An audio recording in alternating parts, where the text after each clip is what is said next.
Let's start with the Prophets alayhim salam and ask ourselves, were they immune to mental health difficulties?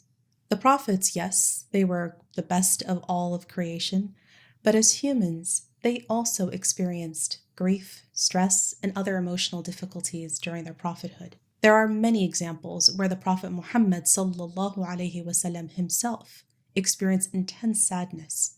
One of them was a year-long episode of bereavement after the death of his wife Khadija and his uncle Abu Talib. His grief was so intense that historians coined this period of time of his life Aamul Huzn, or the year of sadness. And earlier in that same year, there was a social economic boycott placed upon him and the early Muslim believers that contributed to the stress that would exacerbate his year-long struggle with grief.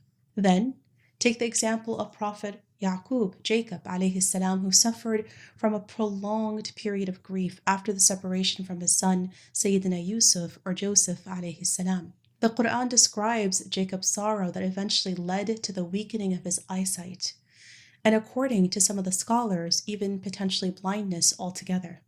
In Surah Yusuf we read, وَابْيَضَّتْ عَيْنَاهُ مِنَ الْحُزْنِ فَهُوَ كَظِيمٌ, that his eyes turned white out of grief that he suppressed. In the following ayat, for example, it highlights how the Prophet Muhammad sallallahu alaihi wasallam experienced physical and psychological health were really affected by the care and concern for those who opposed the message of Islam. فَلَعَلَّكَ بَاخِعٌ نَفْسَكَ عَلَىٰ آثَارِهِمْ إِن لَّمْ يُؤْمِنُوا بِهَذَا الْحَدِيثِ أَسَفًا.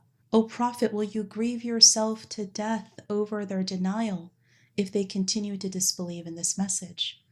And so then he was instructed by Allah subhanahu wa ta'ala, فَلَا تَذْهَبْ نَفْسُكَ عَلَيْهِمْ حَسَرَاتٍ.